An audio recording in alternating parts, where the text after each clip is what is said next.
Hey everybody, it's kind of later at night, and I'm outside. It's a really cool day. It was a semi-cool, semi-sunny day, and fall is moving in. And these days of hanging out outside are gonna get a little colder, and eventually it'll be too cold to hang out and enjoy the moonlight and everything. So I'm soaking it up. All right. And I'm going to continue with my video series. I promised a minimum of 5 videos before I started looking at comments, because I know it's going to start a war, and right now I'm just trying to give this all in the spirit of peace, but a peace that doesn't involve just avoiding disagreement, but trying to disagree in a logical, unemotional, objective way. As much as possible. I'm only human. So, fixing the abusive instructor, sometimes we don't know people are abusive. Maybe we weren't there. I talked about an instructor who, in my opinion, is, one of, but not necessarily the most skilled instructors I've ever met in my life. I've seen some skill out there, and I've also noticed that skill comes in different varieties. All right. Some people do the hard thrusting, swinging, smashing, energy. And there's other people doing a different method or a different style, or even within a style, that use a very snappy energy. Some things that look very soft and might look ineffective, but when you get touched by them, it feels like a ton of bricks, right? I'll never forget the late Sensei Randy Michael Hutchins, when I got my black belt in Sho Bushido Ryu Jiu-Jitsu. I, at the time, was not that interested in learning Japanese Jiu-Jitsu. I liked striking, and I had some grappling information I was working on. It wasn't my chosen area. I'd actually been in altercations with trained grapplers who took me down and then regretted it. But it was a very different category of techniques I employed. But I remember I'd been invited to work out with this group in Philadelphia. I was visiting for the weekend, and I said sure, and Sensei was very congenial man, and respected me enough. He said, yeah, you can wear your black belt. And I was like, you sure I can put on a white belt? I'm not trying to usurp anything. He goes, no, it's cool. So-and-so knows you. If he says you're good enough. And incidentally, for you, Jordan Berg, if you haven't tuned out in anger at all the things I'm saying, one of the guys that was already a black belt there was actually a black belt in Shotokan under Master Teruyuki Okazaki in Philadelphia, and had also been exposed to another Japanese jiu-jitsu style, and that whet his interest. And when he got a chance to learn Sho Bushido Ryu, he said, I'm going to learn this, and he got his black belt there. And Gio Colon, great guy, a great martial artist. And so Sensei Hutchins was demonstrating a technique, I think in Aikido that's called Sankyu. He demonstrated something like that, but his style was based on Aiki Jiu-Jitsu. So rather than locking me up and then making me roll out of it gracefully, he locked me up and he did a short punch, kind of like what Shotokan people would see in Teki Shodan, and what Okinawan karateka, people that train Okinawan styles, the original karate styles, would say is from Naihanchi. Short little punching motion. And he hit this rib right here. And he pulled his blow so that it only hit the surface. But I felt this tremendous shock wave almost enter my body. And then it felt like it wrapped around me. And it was a sharp, stinging pain, perfectly controlled to not hurt me. And then I finished the workout. There was a half hour left in that workout. And then later in the locker room, I noticed 2 exact knuckle prints on this rib. And I said, Sensei Hutchins, that was an incredible punch. What is that? And he goes, we call that the key strike. It's how we focus on our energy. And I said, well, I've been hit many different ways by many different people. This was a very unique experience. Is it okay if I travel on weekends and train with you guys? Because at the time I was just training by myself, and I had a few students that I was teaching on a private basis, and I was going to the Pacific College of Oriental Medicine working on my degrees in Oriental Medicine. And he said, sure, you're more than welcome. And I showed up, and I would pay him for this, sort of by the lesson. I couldn't make it consistently, but I showed up over a span of a year, and then I actually did a residency where I lived in that sensei's house for about 4 months and just trained daily and slept on the couch. There were special circumstances. So skill comes in different varieties. So this martial artist, the one that I said was absolutely positively crossed the line multiple times in his career, and did bad things. We've all done bad things, and absolutely fits the definition of someone doing abusive things to people, way out of proportion. That individual was highly skilled, but would do questionable things sometimes, and I think he didn't do it in front of classes often, so some of his students don't know that he did that, but I had it done to me and I didn't like it. I don't like being hit with a wrench in the head when I'm 11. Made an impression, almost made an indentation on me, right? So, you can go on the internet, and if I were to mention his name, I'm trying to not personalize this. You can look up archival information about how he assaulted a student in a class who basically repeated what he said, and he was offended by that, and he just turned around and kicked the guy in the jaw and broke it. And that had a huge effect on his personal teaching career, and he had to relocate. I don't know if he chose to relocate or if his parent organization relocated him. So, I think part of the reason some instructors get this attitude is they develop an almost religious fervor for what they're doing, and a sense of smug superiority. They believe that they possess the grand ultimate truth of their chosen art. I've seen it in all the arts. And today I was looking through the internet, and someone had highlighted a video of Jordan Berg, high-ranking karateka. I believe he lives in Australia, and I don't know when the video was made. The guy's obviously skilled at what he does, and his teacher was I think his name was Asai, one of the original JKA originals. He was in Masatoshi Nakayama's Best Karate series, right?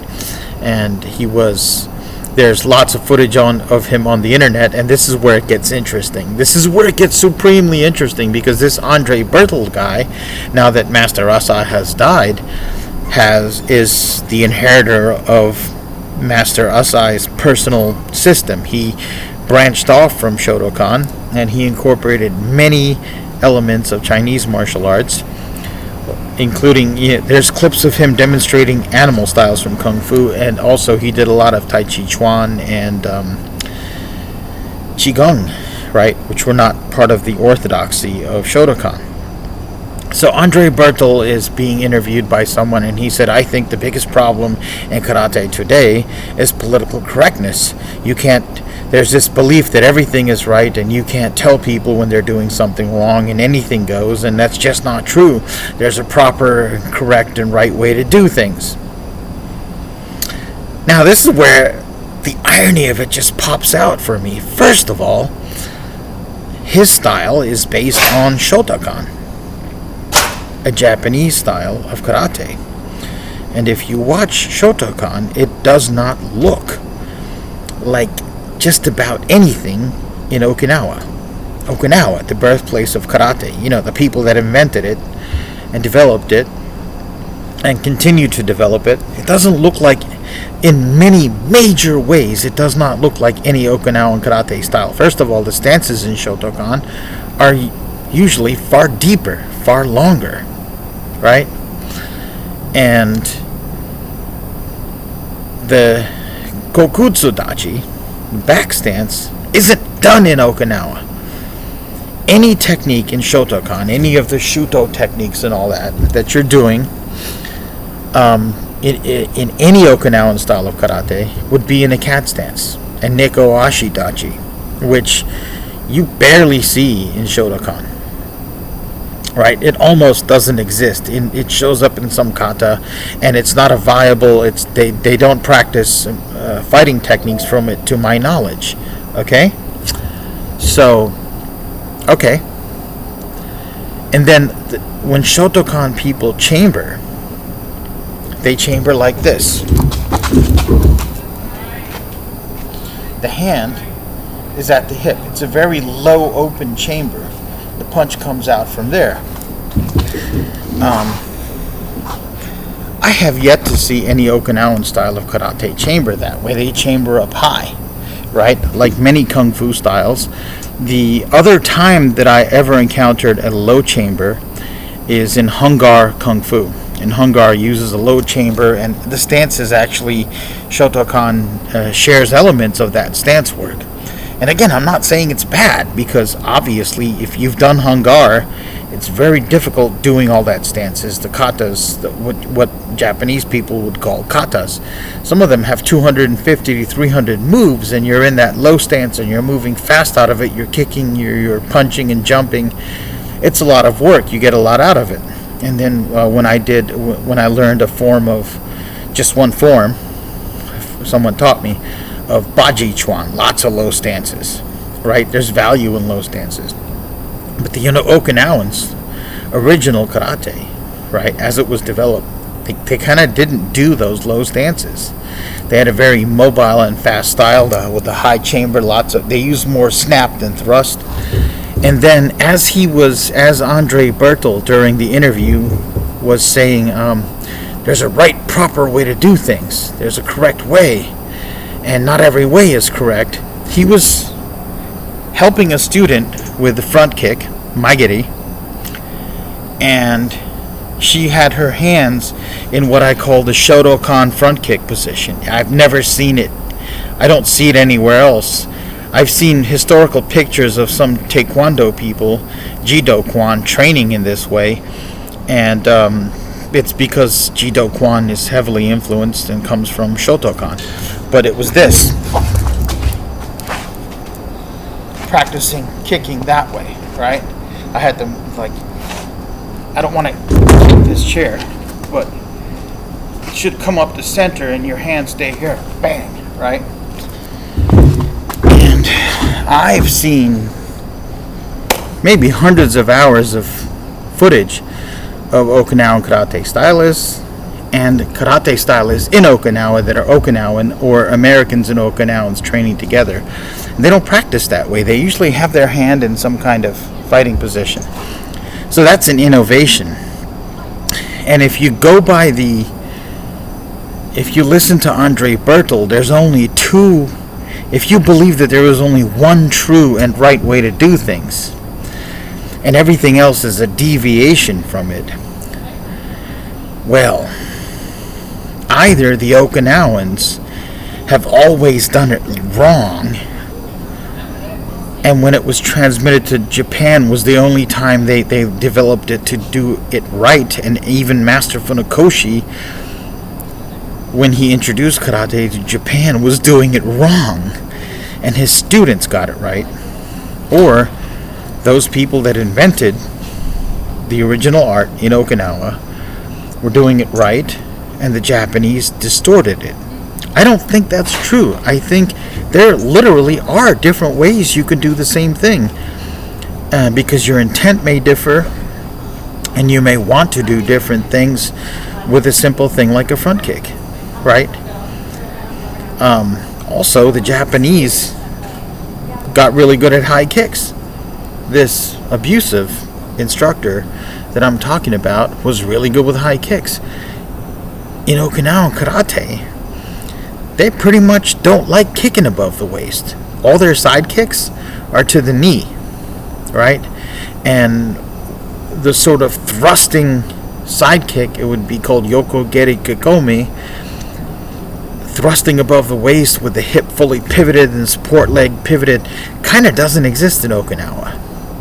So again, either there really are more than one ways to do a thing and get an effect, influenced by intent and the parameters of your body, or there's only one true way. And I mean, think about it, folks. I mean, what Andre Bertel is saying, that he knows the one true way, and every deviation from it is wrong, and that would mean the entire island of Okinawa, all the Goju-Ryu stylists, all the Shorin-Ryu stylists in the world who don't chamber their hands low and whose katas all have waist level kicks and who don't practice their basics like Shotokan, people are completely wrong. All the Isshin-Ryu people are doing it wrong, and only he is doing it right. And the funny thing is, his version of Shotokan based karate comes from a teacher who incorporated Kung Fu and Tai Chi and developed his own forms, right? So only that one lineage from that one master with this one remaining inheritor is the true way, and the rest of the world is wrong and garbage. Every single person, whoever won a Muay Thai match, whoever fended off one or more street attackers, is wrong according to his evaluation, and he is the one that has it right. Only this method that he has of holding his hands in a front kick is the proper way to train, and training with your hands up, he actually criticized that, it was really hilarious, is absolutely wrong and useless and doesn't accomplish what it's supposed to accomplish. I mean, nobody fights like this, nobody who values their face, right? This is the attitude I'm talking about that promotes this sense of smug superiority. It's like a religious fundamentalism that makes you look down on everybody and everything that doesn't move or think or act like you. And this is part of what contributes to abusiveness. Now, not all abusive is overt and physical. I mean, you know, you can use words, you can denigrate people that absolutely have no need to be denigrated. I mean, basically, it's almost like, you know, the philosophy of fascists and Nazis who believe that their one race and their one ideology is the best, the most supreme in the world, and should exclude everything else on the planet, should rule above everything, and that everything else is inferior. And it's clearly not. It's clearly not, folks. Okay? Get out of your own dojo, see the world. See the things that, I mean, I grew up in Hamilton, New Jersey, and there were multiple martial arts schools that barely ever talked to each other, and some of them were, especially the Japanese, they wouldn't go to an open tournament. They didn't do seminars, none of that. They believed that there was only one true right way. They certainly talked that way to other people around them. And basically, they just, you know, most of the martial arts schools were just factions. Even if they did meet, it was at a tournament. It was kind of an adversarial relationship. And most tournaments that I saw were held basically to make a little bit of money for the parent organization or for the promoter. And I did go to Philadelphia, and Master Dominic Jacoby of Tang Sudo threw tournaments to generate money for the Deborah Heart and Lung Foundation, who at one point saved my dad's life, right? And that, I thought, was an incredible use of martial art in the world to bring about a better world, right?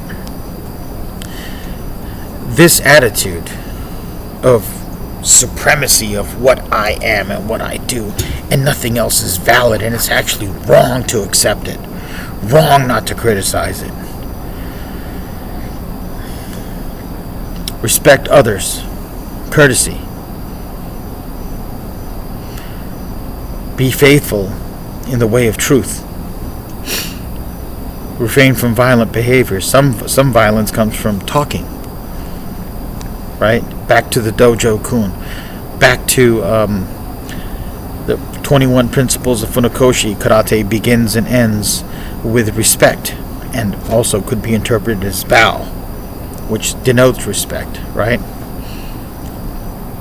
Actually, these attitudes are countermanded by the Dojo Kun and the 20 precepts that Shotokan people claim is the foundation of their art and should be the foundation of their behavior. So I'm not really telling you anything you shouldn't already know, right?